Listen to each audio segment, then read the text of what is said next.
Hello नमस्ते जय हिंद साथियों, मैं हूं सनी और आप सभी का स्वागत करता हूं आपके अपने यूट्यूब चैनल मैथ नगरी में। मेरे दोस्त, यह हमारा एसएससी जीडी का मेंसुरेशन डोज है। ठीक है, एसएससी जीडी का क्या है दोस्तों? मेंसुरेशन डोज है, जिसमें से आपको डेली ना 5 क्वेश्चंस ऐसे मिलेंगे जो आपको प्रीवियस ईयर क्वेश्चंस होगा। और दोस्तों, इसका जो है ना सीरीज का स्टार्ट करने का जो महत्वपूर्ण उद्देश्य है वो क्या है? फॉर्मूले को याद कराना। ठीक है, क्या है दोस्तों? फॉर्मूले को याद करना है, क्योंकि अगर हम डेली 5-5 क्वेश्चन लगाते रहेंगे तो हमारा फॉर्मूला याद होता रहेगा। ठीक है, देखिए, अगर आप ध्यान से अगर अपने मतलब प्रीवियस ईयर क्वेश्चन को देखे होंगे तो आप ये देखे होंगे कि ना कि प्रत्येक शिफ्ट में यानी 2023 के प्रत्येक शिफ्ट में आपको 2 क्वेश्चन ऐसे मिलेंगे जो आपको क्षेत्रमिति के होंगे और केवल फॉर्मूला बेस होंगे। ठीक है, क्या होंगे? केवल फॉर्मूला बेस होंगे। यानी कि अगर आपको फॉर्मूला याद रहेगा तो आप मेंसुरेशन के क्वेश्चन को आसानी से बना सकते हैं। ठीक है, तो देखिए यहाँ पे हमारा क्या है, क्षेत्रमिति हम पढ़ने वाले हैं। तो हमने ये हमारा क्या है दोस्तों? पार्ट 2 है। ठीक है, अगर पार्ट 1 नहीं देखे तो उसे जरूर देख लीजिएगा। उसमें मैंने आपसे 1 से लेकर 5 तक क्वेश्चन करा दिए थे और इसमें हम पढ़ेंगे 5 से लेकर 6 से 10 क्वेश्चन पढ़ेंगे। यानी कि हम डेली 5-5 क्वेश्चन लगा रहे हैं। ठीक है, डेली क्या कर रहे हैं? 5-5 क्वेश्चन लगा रहे हैं। ठीक है, तो चलिए यहाँ पे शुरू करते हैं सबसे पहले फर्स्ट क्वेश्चन के साथ है। और इस क्वेश्चन को देख सकते हैं कि ये शिफ्ट 3 में पूछा गया प्रश्न है। 10 तरीके जो एग्जाम हुआ था। ठीक है, तो यहाँ पे बोला जा रहा है ना, एक गोले का वक्र पृष्ठ क्षेत्रफल क्या होगा? एक गोले का वक्र पृष्ठ का क्षेत्रफल क्या होगा? ठीक है, सॉरी, यहाँ पे होगा नहीं बल्कि ये बोला जा रहा है ना, एक गोले का वक्र पृष्ठीय क्षेत्रफल कितना है? 1386 है। ठीक है, यानी 1386 सेंटीमीटर स्क्वायर है। तो इस गोले का आयतन बताइए। क्या इस गोले का आयतन बताइए? तो देखिए, गोले का जो आयतन होता है मेरे दोस्त ना, वो क्या होता है? तो गोले का आयतन जो होता है मेरे दोस्त, वो क्या होता है? 4/3। ठीक है, क्या होता है? 4/3 पाई आर क्यू। क्या होता है? पाई आर क्यू होता है। क्या होता है भैया? पाई आर क्यू होता है। देखिए, यहाँ पे तो हमको कहीं पे भी नहीं दिया गया है कि यहाँ पे हमको कहीं पे भी आर का मान नहीं दिया गया है। तो आर का मान निकालेंगे कैसे? तो देखिए, यहाँ पे इसका वक्र पृष्ठ क्षेत्रफल ना, इसी में आर छुपा है, तो यहाँ से हम आर को निकालेंगे। तो सबसे पहले आपको ये ज्ञात होना चाहिए कि गोले का जो वक्र पृष्ठ क्षेत्रफल होता है वो कितना होता है। तो आप कहेंगे भैया, गोले का जो वक्र पृष्ठ का क्षेत्रफल होता है ना, वो होता है 4/3। ठीक है, सॉरी सॉरी सॉरी सॉरी, ये तो आयतन होता है। ठीक है, देखिए, ये क्या होता है? 4 पाई आर क्यू होता है। क्या, सॉरी, पाई आर स्क्वायर होता है। ठीक है, 4 पाई आर स्क्वायर होता है। ठीक है, और ये जो बराबर है ना 1386 के बराबर है। क्या? 1386 के बराबर है। तो अब जो कटेगा उसको काट लेते हैं। देखिए, 4 गुणे, ठीक है, 4 गुणे 22/7 और यहाँ पे आर का हमको मान निकालना है। तो 22/7 और गुणे आर स्क्वायर कर देंगे। जो कटेगा उसको काट लेंगे, नहीं कटेगा नहीं काटेंगे। ठीक है, नहीं कटेगा तो नहीं काटेंगे। अब यहाँ से अगर इसको काटा जाएगा तो देखिए, यहाँ पे इसको सॉल्व कर लेते हैं। आर स्क्वायर का मान निकालेंगे तो ये इधर चला जाएगा, तो 13 और गुणे में 7 हो जाएगा। और ये 22 गुणे 4 हो जाएगा। ठीक है, 22 गुणे 4, ये 4 से कटेगा नहीं कटेगा? 22 से कटेगा? हाँ जी, बिल्कुल कटेगा। 22 छके 126 होता है और बचेगा भैया 22 छक्के, यानी कि 4 8 12 कितना है? जब 22 छके 126, 4 और 8 कितना, यानी कि ये कट जाएगा भैया कितनी बार में? तो ये 63 बार में, 22×3 66 होता है। तो ये हो जाएगा 66 हो जाएगा। ठीक है, कितना हो जाएगा भैया? तो ये हो जाएगा इतना। तो अब ये कट जाएगा। अब ये जो है ना 63, ये 22 से कट रहा है इतना बार में। अब यहाँ पे हमारा बच रहा है दोस्तों कितना? 63 गुणे में 7 और यहाँ पे हो जाएगा 4। ठीक है, अब हमको ये तो आर स्क्वायर का मान है, हमको आर निकालना है, तो हम क्या करेंगे? इधर रूट लगा देंगे तो आर का मान निकलेगा। तो देखिए, इसको हम 63 को शायद लिख सकते हैं 7 गुणे 9 लिख सकते हैं। हाँ जी, बिल्कुल लिखा जा सकता है। और यहाँ पे लिख सकते हैं इसको 7 लिख सकते हैं। और नीचे हमारा क्या है? तो ये 4 है, तो 4 हम ऐसे लिख सकते हैं। अब इसको क्या लिख सकते हैं? देखिए, 7 हमारा 2 बार है तो ये 7 हो जाएगा। और यहाँ पे √9 है तो इसका मान हमारा 3 ही होता है और इधर हमारा 2 हो जाएगा। तो 7×3 = 21 और बट्टे में कितना हो जाएगा? 2 हो जाएगा। तो ये हमारा आर का मान हो जाता है कितना? 10.5 हो जाता है। तो 10.5 अभी हम लिखेंगे नहीं, इसको ऐसे ही रख देंगे। तो देखिए, इसका आयतन निकालेंगे तो कितना हो जाएगा? 4/3 और पाई का मान 22/7, तो 22/7 लिख लेंगे। और यहाँ पे आर का मान हमारा दिया गया 21/2 है। तो 21/2 और यहाँ पे 3 बार इसको लिख लेंगे। 21/2 और गुणे में 21/2 हो जाएगा। ठीक है, अब जो कट रहा है उसको काट लेंगे। ठीक है, जो कट रहा है उसको काट लेंगे। देखिए, ये 7 और 3, 7×3 = 21 होता है, 1 21 को काट देगा। ठीक है, 7×21, ये 21 को काट देगा। अब यहाँ पे 1 और 2, 2 दूना 4 और ये 4 इसको मिलकर इसको काट देगा। अब यहाँ पे 1 2 बच रहा है तो 2 से इसको काटेंगे तो 2 दूना 11 दूना 22 होता है। ठीक है, अब यहाँ पे इसको सॉल्व करना है। ठीक है, इसको सॉल्व करना है। देखिए, 21 का गुणा 21 से करेंगे तो 441 होता है, यानी 21 का स्क्वायर 441 होता है। ठीक है, अब गुणा करना है 11 से, तो यहाँ पे 11 से गुणा करना बहुत आसान होता है। क्या करेंगे? लेंगे, पहली जो संख्या उसको लिख लेंगे, फिर उसकी अगली दो संख्या उसको जोड़ेंगे तो 5 हो जाएगा, फिर उसके अगली जो संख्या उससे उसमें जोड़ेंगे तो 4 4 8 होता है तो 8 लिख लेंगे, और फिर लास्ट में जो संख्या बचेगी उसको हम लिख लेंगे, यानी कि 4 हो जाएगा। 50 सॉरी 48 51 हो जाएगा। क्या हो जाएगा भैया? 48 51। 48 51 कहाँ पे है? तो ऑप्शन नंबर यहाँ पे बी में है। तो इस क्वेश्चन का right answer option number B बन जाएगा। ठीक है, चलिए चलते हैं मेरे दोस्तों फिर से अगले क्वेश्चन की ओर। बस आपको यहाँ से फॉर्मूले याद रखना होगा और आपको काटने का तरीका आना चाहिए। ठीक है, देखिए 20 सेंटीमीटर ऊंचाई और यहाँ पे 20 सेंटीमीटर ऊंचाई और त्रिज्या ना 14 सेंटीमीटर वाले बेलन की, ठीक है, बेलन के आयतन की गणना करें। यानी यहाँ पे भैया एच का मान जो दिया गया है 20 सेंटीमीटर दिया गया है और आर का मान जो दिया गया है 14 सेंटीमीटर दिया गया है। ठीक है, तो यहाँ से हमको पूछ रहा है ना बेलन का आयतन क्या है, बताइए। तो भैया बेलन का आयतन होता है पाई आर स्क्वायर एच होता है। ठीक है, क्या होता है? पाई आर स्क्वायर एच होता है। तो यहाँ पे हम इसका मान रख लेंगे 22/7 और गुणे में आर का मान हमको 14 दिया है तो 14 गुणे 14 लिखेंगे, एच का मान हमको 20 दिया है तो 20 लिखेंगे।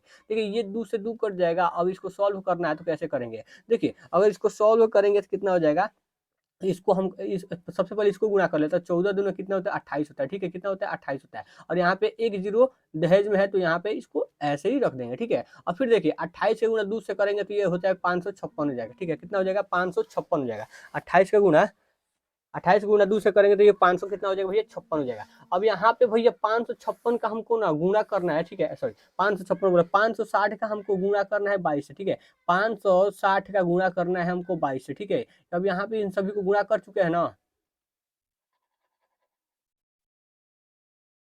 अब इन सभी को गुणा हम कर चुके हैं तो अब ये क्या हो जाएगा? 560 गुणा है और यहाँ पे हमको गुणा करना है 22 से। ठीक है, 22 से गुणा करना है तो हम क्या करेंगे भैया? अब यहाँ पे देखिए इसका गुणा करना बहुत कठिन हो जाएगा तो हम क्या करेंगे ना, इसको अगर चाहें मतलब तो इसको हम क्या लिख सकते हैं? 11 गुणे 2 लिख सकते हैं। हाँ जी बिल्कुल लिख सकते हैं। यानी 556 को हम 2 से गुणा करेंगे तो कितना हो जाएगा? 556 गुना होता है 556 जो होता है 56 का गुणा 2 से करेंगे तो 100 हमारा कितना होता है? 12 होता है। 112 लिख देंगे, एक जीरो यहाँ पे एक्स्ट्रा यानी दहेज में है तो दहेज वाला रख लेंगे यहाँ पे। ठीक है, और फिर से अभी यहाँ पे 11 बचेगा तो 11 से गुणा करेंगे। 11 से गुणा करने के लिए मैंने आपको तरीका क्या बताया मेरे दोस्त? तो क्या कीजिए 11 गुणा करने के लिए जीरो यहाँ पे लिख लीजिए, फिर उसके अगली संख्या को जोड़ लीजिए तो 2 और जीरो को जोड़ेंगे तो 2 आएगा। फिर इसकी अगली संख्या इससे और इससे अगली संख्या को जोड़ेंगे तो 2 1 3 हो जाएगा, 3 लिखेंगे। फिर इससे और इससे अगली संख्या को जोड़ेंगे तो कितना हो जाएगा? 2 हो जाएगा। और फिर अंतिम वाली संख्या को यहाँ पे रख देंगे, यानी कि 12 320 हो जाएगा। 12 320 आपको ऑप्शन नंबर ए में दिखाई दे रहा है तो ये हो जाएगा ऑप्शन नंबर ए, इस क्वेश्चन का आंसर हो जाएगा। ठीक है, अब चलिए चलते हैं दोस्तों फिर से अगले क्वेश्चन की और यहाँ पे हमारा 8वां नंबर क्वेश्चन है। क्वेश्चन में बोला जा रहा है एक शंकु का वक्र पृष्ठ क्षेत्रफल कितना है? तो 4455 है। कितना है? तो 4455 है सेंटीमीटर स्क्वायर है। तो और इसका व्यास जो है ना 105 सेंटीमीटर है। तो इसकी तिर्यक ऊंचाई ज्ञात कीजिए। तो सबसे पहले आपको ये ज्ञात करना होगा ना, ये मालूम होना चाहिए कि वक्र पृष्ठ यानी शंकु का वक्र पृष्ठ क्षेत्रफल होता कितना है। शंकु का वक्र पृष्ठ क्षेत्रफल होता कितना है? तो आप कहेंगे भैया शंकु का जो वक्र पृष्ठ क्षेत्रफल होता है ना वो होता है पाई आर एल होता है। क्या होता है? पाई आर एल होता है। और इसका जो मान दिया है ना वो दिया गया 4455 दिया गया। कितना दिया गया? 4455 दिया गया। तो हमको ये ज्ञात करना है ना इसका तिर्यक ऊंचाई यानी कि एल ज्ञात करना है। तो यहाँ पे हम इसका मान रख लेंगे 22/7 और आर का मान दिया गया। देखिए आर का मान नहीं है बल्कि ये डी का मान है। तो डी जो होता है ना आर बाई क्या सॉरी यहाँ पे डी जो होता है ना आर का दुगुना होता है। ठीक है, आर का दुगुना होता है। तो यहाँ पे आर का जो मान निकालेंगे तो d/2 हो जाएगा। तो यहाँ पे आर का मान d/2 यानी कि 105/2 हो जाएगा। 105/2 हो जाएगा और यहाँ पे एल ऐसे ही रहने देंगे तो ये हो जाएगा 44 और 55 हो जाएगा। अब देखिए ये इसको काट देगा। कितनी बार में काटेगा जानते हैं? देखिए सबसे पहले हम इससे काट देते हैं, 11 बार में इसको काट देगा। अब 11 इसको काटेगा तो 11 चौका 44 और डबल जीरो उठाएंगे तो 0 11 55 55 405 बार में इसको काट देगा। अब यहाँ पे एल का मान निकाल लेंगे। ठीक है, ये एल का मान अब ये देखिए ना शायद इसको काट देगा, नहीं काटेगा अभी। अच्छा ये काट देगा, हाँ जी बिल्कुल। देखिए ना ये 15 से इसको काटेंगे तो ये 15 से 105 होता है। ठीक है, और ये 15 इसको काटेगा का, हाँ जी बिल्कुल काट देगा। देखिए 15 दूना 30। ठीक है, 15 दूना 30 और बचेगा यहाँ पे 10 और 0 यानी 105। 15 सत्ते 105 हो जाएगा यानी एल का मान हमारा 27 आ जाएगा। कितना आ जाएगा भैया? 27 आ जाएगा। ये इसको 27 तो 27 सेंटीमीटर हो जाएगा। तो 27 सेंटीमीटर आपको यहाँ पे ऑप्शन नंबर डी में दिखाई दे रहा है। तो इस क्वेश्चन का right answer option number D हो जाएगा। ठीक है, चलिए अगर इतना समझ में आ गया है तो फिर से चलते हैं हमने नेक्स्ट क्वेश्चन की ओर। यहाँ पे हमारा नेक्स्ट क्वेश्चन है 9 नंबर। 9 नंबर क्वेश्चन है। क्वेश्चन में बोला जा रहा है ये एक शंकु की त्रिज्या 5 सेंटीमीटर है और इसकी इसकी तिर्यक ऊंचाई 16 सेंटीमीटर है। शंकु की जो त्रिज्या है आर यानी कि 5 सेंटीमीटर है और इसकी तिर्यक ऊंचाई यानी कि एल जो है ना ये एल कितना है? तो 16 सेंटीमीटर है। हमको इसका कुल पृष्ठीय क्षेत्रफल ज्ञात करना है। इसका कुल पृष्ठीय क्षेत्रफल ज्ञात करना है। तो कुल पृष्ठीय क्षेत्रफल क्या क्या होता है? तो ये होता है भैया पाई आर, ठीक है, पाई आर और इनटू एल प्लस आर होता है। क्या होता है? एल प्लस आर होता है। तो हम यहाँ पे सभी का मान रख लेंगे 22/7 और गुणे आर का मान जो है ना भैया 5 है, तो 5 लिख लेंगे। और यहाँ पे आर का मान, एल का मान कितना है? तो 16 है। 16 और प्लस में 5, ये हो जाएगा भैया कितना? 21 हो जाएगा। ठीक है, तो यहाँ पे हम 21 डायरेक्ट रख लेंगे। ठीक है, यहाँ पे हम डायरेक्ट 21 रख लेंगे। तो ये हो जाएगा गुणे में 21 हो जाएगा। इसको हम काटेंगे तो 7×3 = 21, ठीक है, 7×3 = 21 हो जाएगा। अब यहाँ पे हम देखिए 7×3 = 21 हो गया। अब हम यहाँ पे ना इसको हम 22 नहीं लिखेंगे बल्कि 11×2 लिखेंगे, और इधर इधर हो जाएगा 5×3। अब इसको सॉल्व करेंगे तो ये 5×2 = 10, 10 नहीं 30 हो जाएगा। ठीक है, 30 हो जाएगा। और 11 से गुणा करेंगे तो 11×30, 11×3 = 33, और एक जीरो एक्स्ट्रा में है तो एक जीरो एक्स्ट्रा में लगा देंगे। ठीक है, एक जीरो एक्स्ट्रा में है, 11×3 = 33, एक जीरो एक्स्ट्रा में है तो एक्स्ट्रा लगा देंगे। तो यहाँ पे 330 हो जाएगा। 330 इस क्वेश्चन का आंसर ऑप्शन नंबर डी हो जाएगा। ठीक है, चलिए फिर से हम चलते हैं अगले क्वेश्चन की। और यहाँ पर हमारा लास्ट क्वेश्चन है 10 नंबर क्वेश्चन। और 10 नंबर क्वेश्चन में बोला जा रहा है ना कि 14 सेंटीमीटर ऊंचाई वाले एक लंबवृत्तीय, ठीक है, लंबवृत्तीय बेलन का वक्र पृष्ठ क्षेत्रफल जो है 110 सेंटीमीटर स्क्वायर है। तो बेलन का व्यास क्या होगा? क्या भैया बेलन का व्यास क्या? यहाँ पे आर जो है ना, देखिए आर नहीं दिया गया बल्कि एच दिया गया। ठीक है, एच जो है ना ये कितना है? तो 14 सेंटीमीटर है। ठीक है, और यहाँ पे पृष्ठ क्षेत्रफल, तो इसका बेलन का वक्र पृष्ठ का क्षेत्रफल कितना होता है भैया? तो आप कहेंगे भैया बेलन का जो वक्र पृष्ठ होता है वो 2πr(h) होता है, और जो इसका मान दिया गया ये 110 दिया गया। तो यहाँ पे 2 और गुणे में 22/7, और यहाँ पे आर का मान नहीं है तो आर का मान निकालना है, और यहाँ पे एच हो जाएगा। एच का मान दिया गया है तो भैया एच का मान हमारा 14 सेंटीमीटर है, तो 14 यहाँ पे रख लेंगे, और यहाँ पे इक्वल टू 110 हो जाएगा। देखिए ये 22 इसको ये काट देगा, 22 × 110 होता है। अब यहाँ पे कोई कट रहा है जी, बिल्कुल ये कट रहा है, तो ये हो जाएगा कितना? दो दूना 7×2 14 हो जाएगा। इधर हमारा बचेगा भैया 4r, एक 2×2 = 4 यानी 4r बचेगा, और इधर बचेगा 5। आर का मान निकालेंगे तो ये हो जाएगा 5/2। ठीक है, 5 सॉरी 5/2 नहीं ना, 5/4 होगा ना, 5/4 ये हमारा आर का मान होगा। हमको भैया यहाँ पे व्यास ज्ञात करना है, यानी डी ज्ञात करना है। डी क्या होता है? तो डी होता है ना भैया 2r होता है। क्या होता है? 2×r होता है। तो ये आर का मान हमारा 5/4 है। 5 कितना है भैया? तो 5/4 है।